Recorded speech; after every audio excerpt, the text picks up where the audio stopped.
여러분, 우리가 여러 가지 종류의 일을 하면서 살아가는데 그 일들 중에 특별히 스트레스가 많은 직종들이 있습니다. 그 중에서 예측하지 못했던 위험들, 이 리스크 때문에 늘 스트레스를 받는 그런 직업이 있는데, 저는 그 중에 대표적인 직업이 의료직이라고 생각합니다. 의사 선생님들, 조금만 실수해도 어떤 큰 사고가 벌어질지 모르는 늘 위험을 안고 일하시는 분들, 의사 선생님들, 스트레스가 이만저만이 아니실 거고요.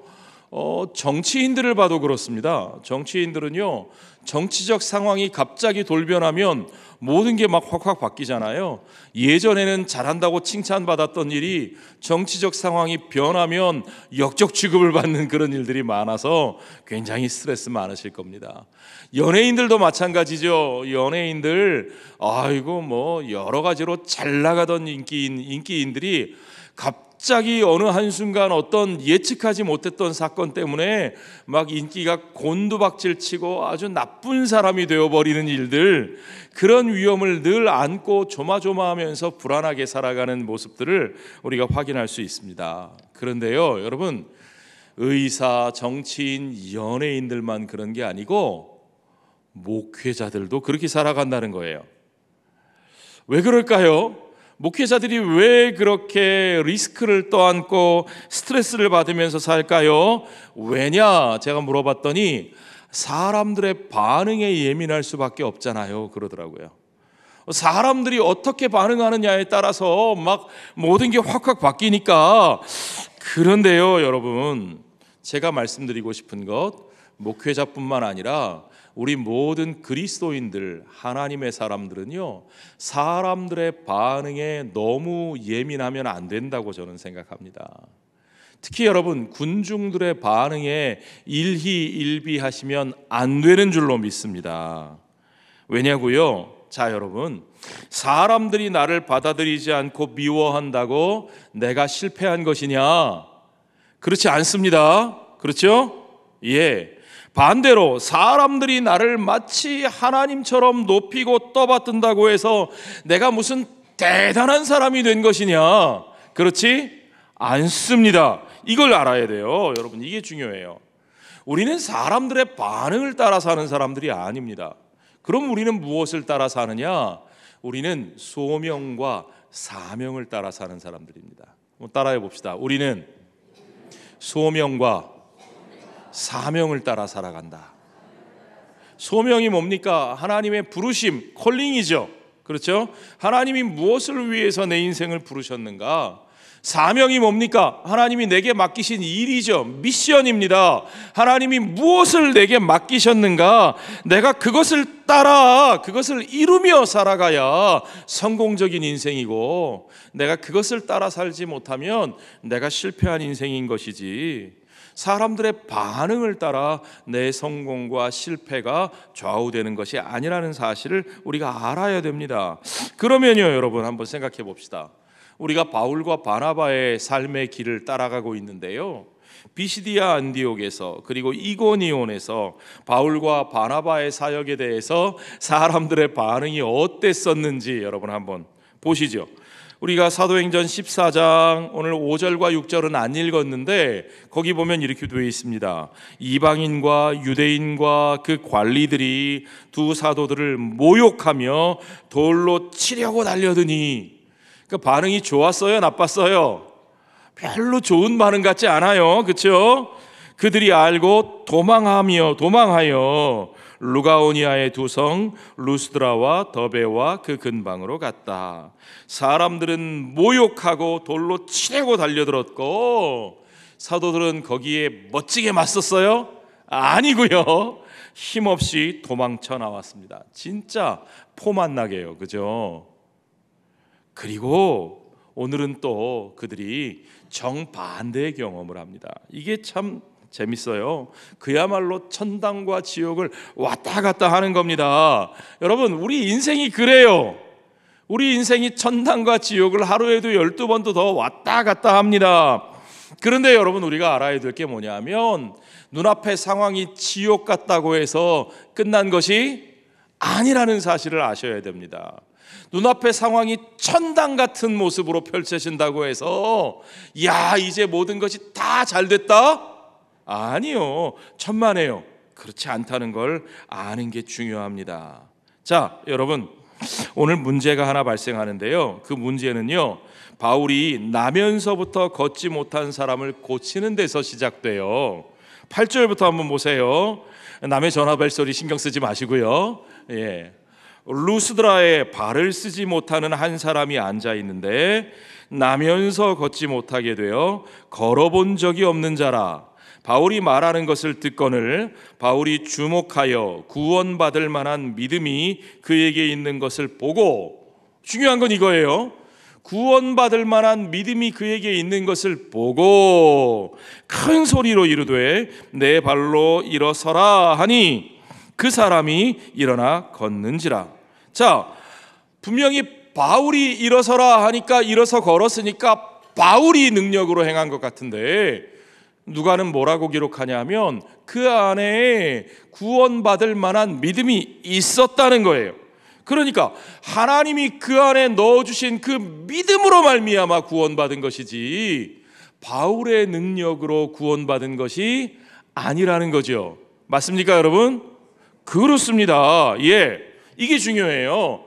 하나님의 사역자는요, 하나님이 그를 쓰시기는 하지만 오직 하나님이 행하시는 역사에 도구로 쓰임받는 것일 뿐이지, 마치 그 자신의 힘과 능력으로 그가 그 일을 행하는 것처럼 자신이 영광을 받으면 돼요, 안 돼요? 안 되는 거죠. 그런데요, 사람들이 그를 떠받들기 시작합니다. 대단하다 그럽니다. 훌륭하다 그럽니다. 그러면 나도 모르게 우쭈쭈쭈쭈 올라가요. 사람들이 그냥 놓아두지 않습니다. 자, 보세요. 11절에 무리가 바울이 한 일을 보고 루가오니아 방언으로 소리질러 이르되 신들이 사람의 형상으로 우리 가운데 내려오셨다. 와, 여러분, 이게 대단한 거예요. 연예인들 앞에서 오빠 이렇게 소리만 질러도 그것만 해도 막 가슴이 벌렁벌렁하고 막 내가 뭐 엄청난 사람이 된 것 같고 막 환상 속에 들뜨잖아요. 그런데 오빠 정도가 아니라 신들이 우리 앞에 내려오셨다, 막 하나님처럼 나를 떠받들면 어떻게 되겠어요? 그거 만만치 않습니다, 여러분. 여러분, 따라해 보십시오. 군중들을 따라 일희일비하지 말라. 그렇죠, 여러분. 일희일비하지 말아야 합니다. 오늘 본문에 등장하는 말이 무리라고 하는 표현이에요. 사람들을 말하는 거죠. 다른 말로 우리는 군중이라고 표현할 수 있습니다. 그런데 문제는 이 군중들이 어떤 존재냐는 거죠. 이 군중들이 하나님을 아는 사람들이냐? 아니에요. 하나님을 모르는 사람들이에요. 자, 그러니까 이 이교도들인데 그들이 하나님의 역사 앞에서 하나님이 역사하신 걸 자기들의 기준으로 받아들이고 자기들의 기준으로 반응합니다. 이게 중요해요. 그런데 문제는요, 이 예수 안 믿는 사람들만 이렇게 반응하는 게 아니라 때로는 예수 믿는 오늘날 우리들도 이런 식으로 이교적으로 반응할 때가 많다는 겁니다. 하나님의 복음의 역사에 우리가 복음적으로 반응해야 되는데 우리가 이교도들처럼 반응하는 거예요. 세상적으로 반응하는 거예요. 신들이 사람의 모습으로 우리 가운데 오셨다. 와, 하나님의 도구에 불과한 어떤 사람을 마치 하나님인 것처럼 떠받드는 거예요, 여러분. 이게 바로 이교적인 반응입니다. 이게 바로 복음을 모르는 사람들의 반응이에요. 우리가 알아야 되는 건 바로 그런 군중들의 태도가 하나님이 쓰시는 그 사람을, 그 사역자를 망칠 수 있다는 거예요. 여러분, 이거 잘 아셔야 돼요. 여러분, 분봉왕 헤롯 기억나시죠? 헤롯이 아마 목소리가 위엄이 있고 멋있었던 것 같아요. 한 목소리 했던 것 같아요, 저처럼. 맞나요? 헤롯이 위엄 있게 말하니까 사람들이 와, 이것은 사람의 소리가 아니라 신의 목소리다, 그러니까 헤롯이 그 영광을 하나님께 돌리지 않고 지가 받아 누리다가 어떻게 됐다고요? 벌레에 먹혀 죽으니라. 정말 비참한 최후를 맞이했죠. 자, 그러니까 여러분, 사람들이 그렇게 한다니까요. 오늘 본문에도 보니까 12절에 바나바는 제우스라 하고 바울은 그 중에 말하는 자이므로 헤르메스라 하더라. 제우스가 뭐예요? 제우스, 그리스 신화에 나오는 올림포스의 신들 중에 대장이죠. 최고의 신. 여러분, 말 없이 가만히 있으면 사람들이 좀 쳐줘요. 바나바가, 사도행전에 바나바가 설교했다는 얘기 안 나오잖아요. 바나바는 아마 조용히 인자한 미소로 있었던 것 같아요. 그러니까 이 사람이 대장인가 봐. 제우스. 그리고 말 많이 하는 사람 항상 손해를 봐요. 바울은 늘 어딜 가나 설교하고 막 열심히 말을 하니까 이 사람은 제우스보다는 좀 낮은 제우스의 아들이고 제우스의 메시지를 전하는 전령인 헤르메스. 헤르메스는 전령이에요. 그래서 헤르메스의 이름에서 헤르메네인, 해석하다라는 말이 나왔어요. 예. 그러니까 바울은 헤르메스고 바나바는 제우스다 이러면서 이 사람들이 어떻게 하느냐, 이들을 신으로 떠받들고 이들에게 제사를 지내려고 해요. 13절에 시외 제우스 신당의 제사장이 소와 화환들을 가지고 와서 제사에 잡을 소를 끌고 오고 꽃다발 막 만들어 가지고 와서 대문 앞에 와서 무리와 함께 제사하고자 하는 겁니다. 왜 이렇게 할까요? 복 받으려고, 제우스를 섬기고 복 받으려고 그렇게 하는 거죠. 이 당시 소아시아 사람들이나 오늘날 우리나라 사람들이나 별 다르지 않아요. 사람들은 다 신적인 존재를 통해서 복받기를 원해요. 또 사람들은요, 자기들이 복을 받기 위해서 자기들 앞에 있는 누군가를 신격화하기를 좋아합니다. 그들을 대단하게 만듭니다. 왜요? 자기들의 욕망을 채우기 위해서 그들을 신격화해서 높이고, 반대로요, 그 높임을 받는 사람들은 어떻게 해요? 그 높임을, 그 신격화하는 사람들의 욕망과 그들의 바램과 그들의 종교성을 이용해서 자기들의 이득을 취하고 자기들의 권력을 취하는, 그게 바로 세상 종교의 원리예요. 여러분, 수천 년 동안 세상의 종교는 바로 그런 원리로 서로 주고받는 관계로 이루어져 왔던 겁니다. 그런데요, 여러분, 사람들이 이런 일을 할 때 중요한 건 뭐냐면 거기에 대한 우리 자신들, 하나님의 사람들, 하나님이 쓰시는 사람들의 반응과 태도가 그 앞에서 너무너무 중요한 겁니다. 우리가 어떻게 반응하고 어떤 태도를 지켜내느냐가 중요한 거예요. 하나님 앞에서 여러분, 우리가 어떤 능력을 얼마나 발휘하느냐보다 더 중요한 건 뭐냐면 바로 이런 상황 속에서도 우리의 태도가 흔들리지 않고 얼마나 올바른 태도를 지켜내느냐, 이게 중요한 거예요. 여러분, 하나님이 저와 여러분을 쓰실 때요, 저와 여러분의 능력을 보고 하나님이 쓰시겠어요? 생각해 보세요. 하나님이 무슨 능력이 부족하신 분이세요? 우리 찬양팀이 열심히 찬양을 하시는데 하나님이 이분들을 왜 쓰실까요? 우리 하나님이 노래를 못하셔서 이분들이 가진 재능이 필요하셔서 하나님이 이분들을 쓰실까요? 아니죠. 우리 하나님은 모든 노래의 근원이 되시는 분이시고 모든 아름다움의 근원이 되시는 분이신데 우리 하나님이 뭐가 부족해서 이분들을 능력 때문에 쓰시겠어요? 그게 아니죠. 하나님을 섬기는 그들의 태도와 하나님의 은혜에 감사하는 그들의 반응을 하나님이 기뻐 받으시고 그 하나님의 영광에 참여하게 하시는 거예요. 중요한 건 우리의 그 반응과 그 태도이지 우리의 능력이 아니라는 사실을 여러분 믿으시기 바랍니다. 자, 그래서 바울과 바나바는 어떻게 합니까? 14절에 보니까 두 사도 바나바와 바울이 듣고 옷을 찢고, 이 아까운 옷은 왜 찢어요? 절대로 동의할 수 없다, 절대로 받아들일 수 없다 하는 거부의 적극적인 표현이죠. 참남한 일을 하지 말라는 표현이에요. 찢고 무리 가운데 뛰어들어가서 소리질러 그랬습니다. 그런 신성모독적인 행위 하지 마라. 우리는 거기에 참여할 수 없다고 밝히는 겁니다. 조금도 주저함이 없이. 여러분이 그 입장에 있다고 생각해 보세요. 내가 복음을 전하기 위해 어디인가에 갔더니 사람들이 나를 대단하게 여기고 나를 대단한 사람처럼 떠받들어요. 그러면 여러분 어떻게 생각하겠어요?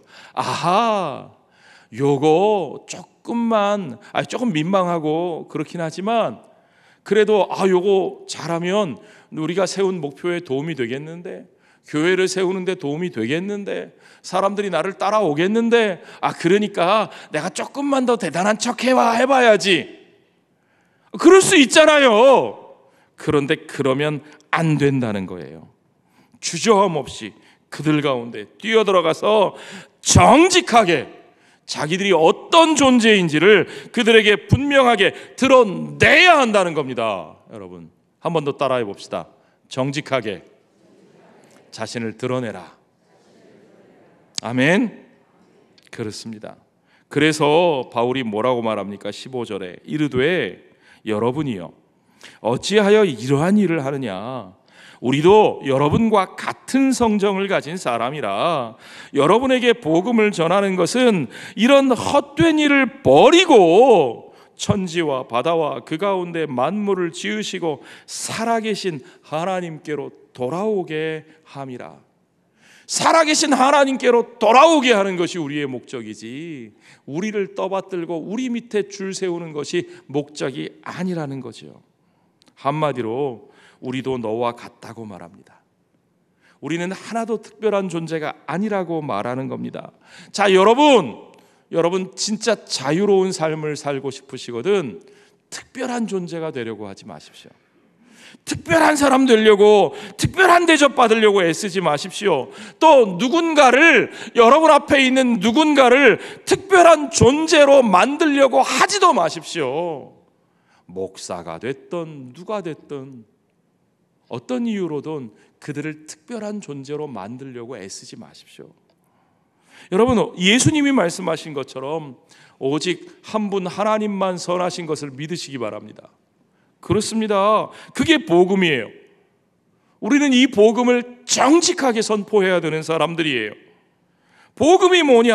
헛된 일을 버리고 헛된 모든 신기루를 내려놓고 살아계신 하나님께로 돌아오게 하는 일입니다. 여러분, 뭔가 특별해 보이고 싶으세요? 뭔가 특별해지고 싶으세요? 대단한 일을 이루고 싶으세요? 그럴 때마다 여러분 스스로에게 한번 물어보세요. 그래서 어쨌다고? 영어로 so what 그래요. 어떤 사람이 너무너무 스카이 대학에 자식을 보내고 싶대요. 이 스카이 대학 못 보내서 막 안달이 났어요. 병이 났어요. 진짜 우리 애가 스카이만 가면 얼마나 좋을까. 제가 그분한테 물어봤어요. 그래서 뭐요? 그게 그렇게 대단하다고요? 그 자녀가 스카이 대학만 가면 그냥 저절로 인격이 훌륭해져요? 그의 삶이 훌륭해집니까? 아니요, 전혀 그렇지 않아요. 세상에는 스카이 대학 나오고 엉망진창인 사람 얼마나 많은지 몰라요. 그게 그렇게 대단한 일이라고요? 아파트 평수를 늘리지 못해서 몸살이 나신 분들이 있어요. 그것 때문에 맨날 불행하다 그래요. 아니요, 내가 불행한 건 아파트 평수가 작아서 불행한 게 아니에요. 가만히 생각해 보세요. 우리 집 아파트 평수만 늘어나면 우리 가족이 저절로 화목해집니까? 우리 식구들이 행복해집니까? 아니에요. 그런 거 아니에요. 여러분, 그거 이루어서 정말 어떤 일이 생기는데, 여러분 생각해 보십시오. 진지하게 한번 물어봅시다. 그게 뭐가 그렇게 좋은데 정말 그거 없으면 안 돼요? 가만히 생각해 보면 그렇지 않습니다. 그런 거 아니에요. 그 별로 대단한 거 아닙니다. 그런데 내가 그걸 얻지 못해서 그거 없으면 못 살 것처럼 그렇게 살고 있으면 그게 바로 내 안에 있는 허영심입니다, 여러분. 본질이 아닌 걸 본질인 것처럼 붙들고 거기에 얽매여서 살아가면 그게 바로 허영심입니다. 여러분, 그런 쓸데없는 허영심 다 내려놓고 바울이 얘기하는 것처럼 살아계신 하나님께로 돌아오십시오. 그게 복음입니다. 오직 그 하나님의 나라와 그 의를 구하는 삶을 사십시오. 그러기 위해서는 먼저 내가 하나님과 사람 앞에서 정직해지고 겸손해져야 하는 것을 믿으시기 바랍니다. 자, 바울이 계속하는 이야기 조금 더 들어보죠. 16절에 보세요. 바울이 그러니까 하나님이 어떤 일을 하신다고 얘기하십니까? 16절부터 하나님이 지나간 세대에는 모든 민족으로 자기들의 길들을 가게 방임하셨으나, 놓아두셨으나 예수 그리스도께서 이 땅에 오시기 전까지 민족과 열방들이 각자 자기들의 우상을 섬기고 자기들의 죄악된 길을 걸어왔다는 거예요. 하나님께서 그들을 그냥 놓아두신 이유는 그들을 포기하셨기 때문이 아니고 그 모두를 통해서 우주적인 구원을 이루시기 위해서 이스라엘을 택하시고 그들을 준비시키셨어요. 하나님은 온 열방을 위해서 이스라엘을 택하시고 준비시키셨던 거예요. 그런데 이스라엘이 마치 그 하나님의 택하심과 구원의 역사가 자기들만을 위한 것처럼 착각했다는 말입니다. 그러나 그 시간들은요, 사실은 이스라엘만을 위한 시간이 아니라 하나님께서 모든 열방을 위하여 준비하신 시간이었다는 사실을 바울은 말하고 있습니다. 하나님께서 누구를 위하여 준비하셨다고요? 모든 열방을 위하여 준비하셨고 일하시는 하나님이시라는 거예요. 17절부터 그 이야기를 합니다. 그러나 자기를 증언하지 아니하신 것이 아니니 곧 여러분에게 하늘로부터 비를 내리시며 결실기를 주시는 선한 일을 하사 음식과 기쁨으로 여러분의 마음에 만족하게 하셨느니라 하고. 누가요? 하나님께서요. 그러니까 하나님이 이스라엘만 챙기신 게 아니고 모든 민족을 버려두신 게 아니고 하나님이 그 모든 민족을 처음부터 이제까지 돌보아 오셨다는 겁니다. 하나님은 단 한순간도 이 세상과 역사와 그 속에 있는 모든 사람들을 포기하신 적이 없다는 겁니다. 하나님은 그 창조와 그 우주의 모든 피조물들을 포기하지 않으셨다는 겁니다. 그래서 하나님께서는 선인과 악인에게 골고루 비를 내려주셨고 결실과 추수를 그 모두에게 허락하셨고 모든 생명들이 음식을 먹게 하셨고 기쁨으로 우리 마음에 만족하게 하시는 이 모든 좋은 것들이 사실은 누구로부터 말미암은 거예요? 우리 하나님으로부터 말미암은 것이라는 사실을 우리 모두가 알아야 된다는 거죠. 우리 하나님은요, 결코 그를 믿고 따르는 자들만의 골목대장이 아니시라는 겁니다. 여러분, 우리 하나님을 너무 좁은 하나님으로, 여러분 사적인 존재로 하나님을 축소시키면 안 되는 겁니다. 그리고 마침내 그 살아계신 하나님께서 이제는 모든 민족과 모든 열방 가운데서 그의 크신 구원의 역사를 이루시려고 십자가의 화해의 복음을 전하시는 우리 주 예수 그리스도를 온 인류의 구원자로 은혜의 복음으로 우리들 앞에 세워주신 것을 믿으시기 바랍니다. 우리는 온 민족과 열방 가운데서 바로 그 좋은 소식을 나누는 자들로 부르심을 받았습니다. 우리가 그 부르심에 합당한 삶을 살기 위해서는 어떻게 해야 됩니까? 먼저 우리가 정직하고 겸손해야 돼요. 유대인들이 자기들은 특별한 사람들이다, 특권의식 때문에 바울의 메시지를 듣고 분노하고 거기에 대적하고 불순종했지만 우리들은 정직하게 그 모든 특권의식을 내려놓고 내가 대단한 사람이라고 하는, 우리만 대단한 사람들이라고 하는 그 허영심을 내려놓고 오직 살아계신 하나님 앞에 정직하고 겸손하게 서야 하는 것을 믿으시기 바랍니다. 그래야 여러분 우리의 메시지가 힘을 가질 수 있습니다. 우리가 그들에게 이제 너희도 그 모든 헛된 것들 다 내려놓고, 그 헛된 우상들 다 내려놓고, 그 모든 욕망들 내려놓고 살아계신 하나님께로 나아오라, 그 하나님의 나라와 그 의를 구하라 라고 말하는 우리의 복음의 메시지가 그 정직하고 겸손한 우리의 모습을 통해서만 그 메시지가 진짜로 힘있게 전달될 수 있다는 거죠. 여러분, 우리는 아무것도 내려놓지 못하면서, 우리는 여전히 그 욕망 속에 사로잡혀서 그 욕망을 채우기 위해 살아가면서, 우리가 그 욕망 다 손에 붙들고 천국 가고 싶은 욕망 하나 더 붙들고 예수 믿어야 된다고 선포하면 그 메시지가 어떤 힘을 가질 수 있겠습니까? 우리가 먼저 그 어리석고 헛된 욕망의 우상을 먼저 내려놓지 않고는 우리가 복음을 전하는 모든 메시지가 아무 힘을 가질 수 없습니다. 그것을 알기 때문에 바울과 바나바는 그 무리들 앞에서 자기들을 떠받들고 자기들을 높이는 그런 헛된 행위를 할 때 그걸 어리석게 이용하려고 하지 않고 단호하게 거부하고 그 모든 특권을 내려놓는 겁니다. 자, 그래서 어떻게 했어요? 18절에 보니까 이렇게 말하여 겨우 아주 힘들게 겨우 무리를 말려서 자기들에게 제사를 못하게 하니라. 자, 여러분, 그렇게 해서 겨우겨우 그들이 하려는, 자기들을 떠받들려는 그 일을 말렸어요. 그러고 나면 어떨까요, 여러분? 내가 이 정도 하면 와, 역시 내가 대단한 사람이야, 훌륭한 사람이야. 사람들이 나에게 저렇게 떠받들려고 하는데 내가 그 떠받드는 것도 받아들이지 않고 내가 이렇게 정직하고 겸손하게 훌륭한 일을 했어.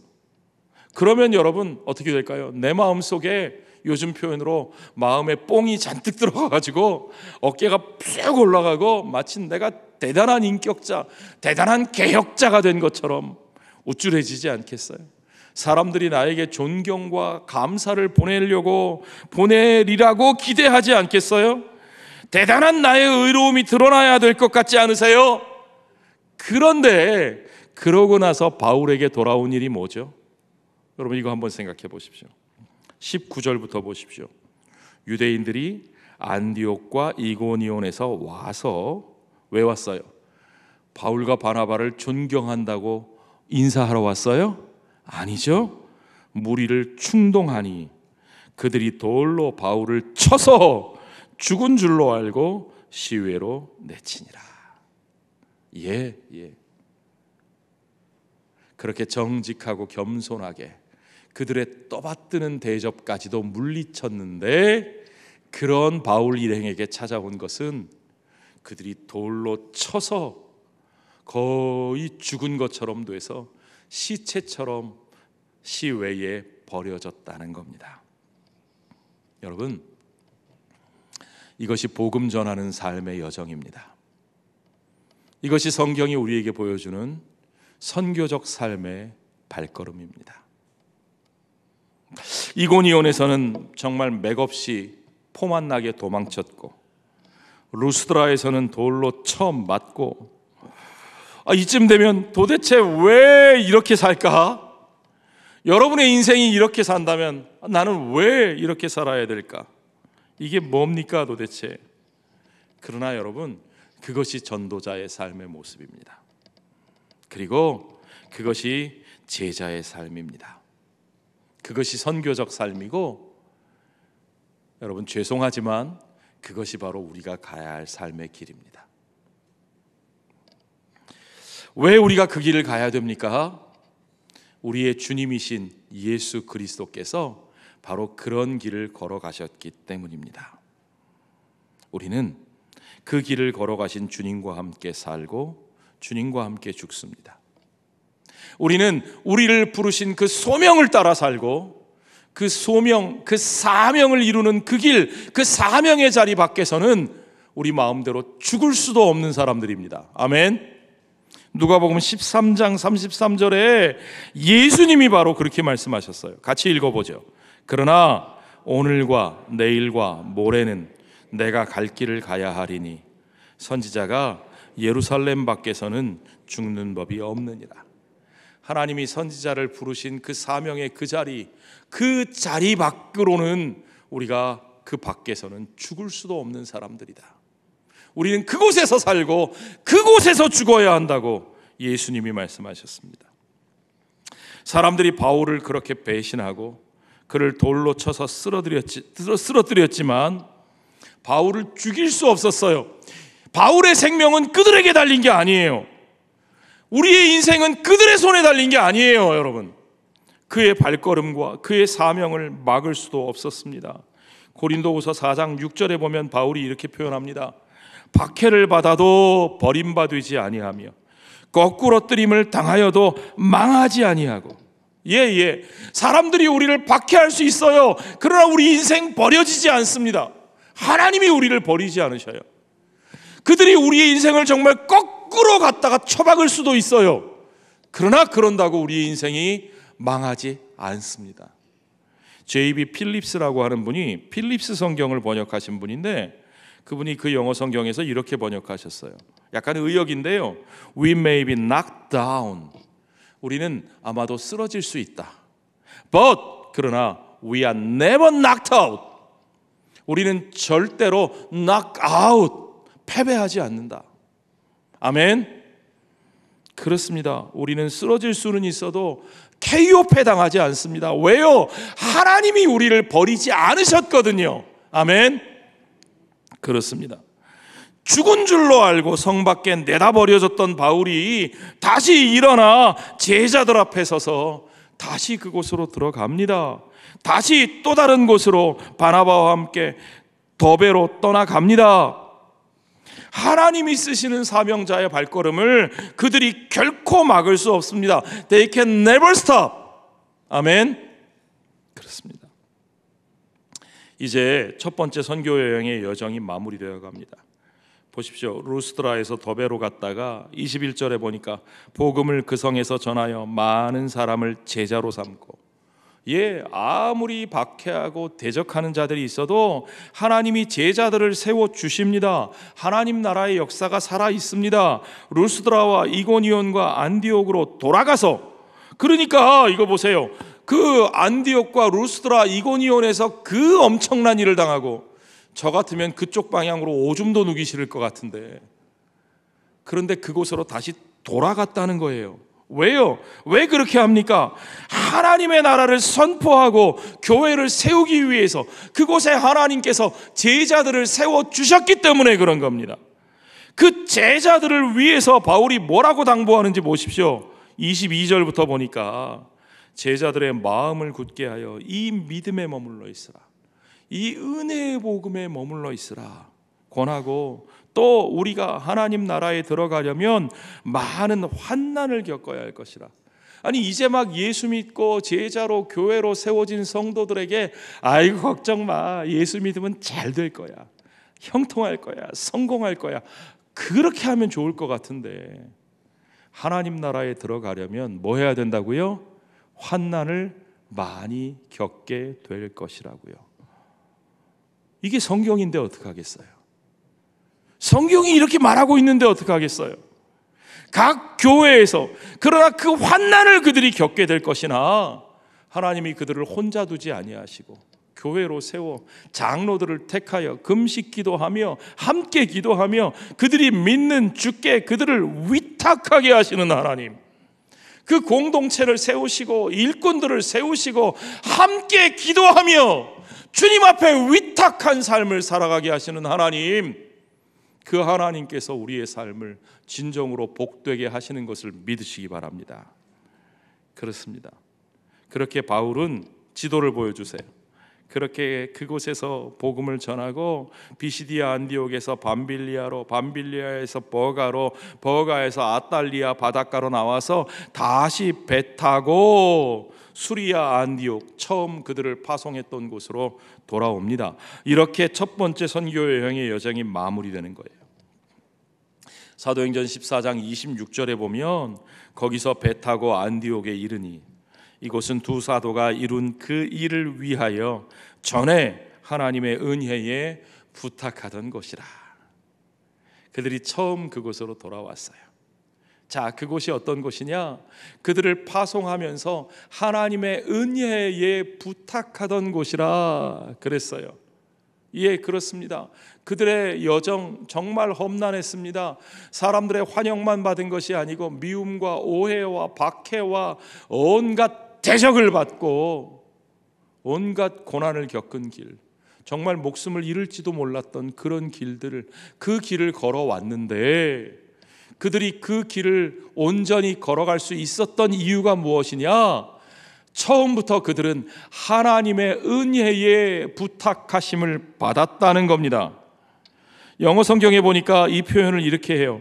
They had been committed to the grace of God. Committed to the grace of God. 하나님의 은혜에 committed 되었다. 이 committed 되었다는 말이 무슨 말이냐? 예, 여러분, 어떤 일을 할 때 commit, 위임받았다, 예, 직임을 맡았다 하는 뜻인데, 쉬운 설명으로 하면, 여러분, 우리나라에 제가 야구 좋아하는데 프로야구 리그를 관장하는 기구가 KBO, Korea Baseball Organization이 있습니다. 그 KBO 리그를 전체 책임지는 모든 사무를 총괄 위탁받은 사람을 뭐라고 부르느냐? 커미셔너 그럽니다. 커미셔너. 커미션을 맡은 사람이에요. Committed to the grace of God. 하나님의 은혜에 부탁하심을 받았다.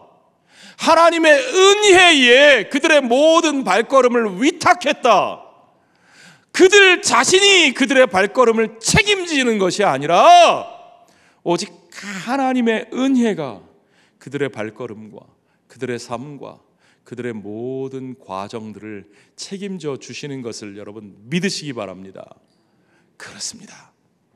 우리는 그 은혜로 부르심을 받았고 그 은혜로 보내심을 받았고 그 은혜의 위탁하심을 받아서 그 하나님의 은혜가 우리의 삶을 관장하시고 우리의 삶을 책임지시고 우리가 이 험난한 삶의 과정이지만 그 삶의 과정을 주의 뜻대로 그 소명과 사명을 따라 살아내게 하실 것을 여러분 믿으시기 바랍니다. 그 책임을 내가 진다면 나는 하루도 버텨낼 수 없는 사람이지만 나를 부르신 하나님의 은혜가, 그 은혜로 나를 부르신 하나님께서 그 은혜로 내 삶을 관장하시고 내 삶을 책임져 주시고 내 삶을 온전히 이끌어 주시기에 그 은혜에 부탁하심을 받은 나의 삶의 선교적 삶의 발걸음을 오늘도 우리는 그 은혜를 믿음으로 그 은혜 안에서 담대하게 기쁨으로 하루하루 살아가게 되는 것을 믿으시기 바랍니다. 저와 여러분 그러한 삶을 살 때 세상에 그 헛된 것들이 우리에게는 없어도 세상 사람들의 반응이 내 뜻 같지 않아도 우리에게는 진정 하나님 나라의 가치와 열매를 맺으며 살아계신 하나님께로 모든 민족과 열방을 인도하는 참된 복음의 사명에 쓰임받는 삶이 저와 여러분을 통해서, 저와 여러분의 삶을 통해서 세워진 그리스도의 몸된 교회를 통해서 그 모든 역사가 아름답게 이루어지는 것을 믿으시기 바랍니다. 그 가치 있는 삶을 위해서 저와 여러분을 부르시고 인도하시고 사용하시는 우리 하나님의 은혜 앞에 우리가 믿음으로 모든 것을 내어 맡기고 오늘도 그 삶의 발걸음을 기쁘게 걸어가시는 저와 여러분 되시기를 주의 이름으로 축원합니다. 축원합니다.